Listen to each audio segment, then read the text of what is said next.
आज शक्तिपीठ महामार्गाच्या माध्यमातून मोठा भराव निर्माण झाला तर कराड शहराला जो पूर्वी सांगली शहराला धोका होता तो आता कराड शहराला, त्याचबरोबर वाळवा तालुक्यातील अनेक गावं, पार अगदी सांगली कोल्हापूर जिल्ह्यातील शाहूवाडीपर्यंत, मलकापूरपर्यंत आणि इकडे सांगली जिल्ह्यातील कोकरूडपर्यंत त्याचा परिणाम दिसणार आहे. आणि म्हणून या रस्त्याची आम्हाला गरज नाही आहे. हे 1,10,000 कोटी रुपये शेवटी प्रवाशांना त्या रस्त्यावरून प्रवास करत असताना टोलच्या माध्यमातून परत द्यायचे आहेत.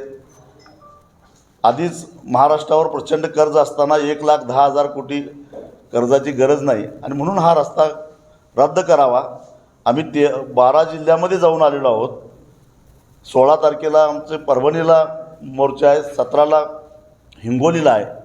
सगळीकडं शेतकऱ्यांचा विरोध आहे आणि म्हणून सांगली जिल्ह्यातल्या शक्तिपीठ बाधित, त्याचबरोबर शक्तिपीठ महामार्गामुळं संभाव्य पूरबाधित या सगळ्या शेतकऱ्यांना घेऊन आम्ही 21 ऑगस्टला क्रांतिसिंह नाना पाटील यांच्या पुतळ्यापासून जिल्हाधिकारी कार्यालयावर सकाळी 11 वाजता एक प्रचंड मोठा मोर्चा काढणार आहोत आणि त्या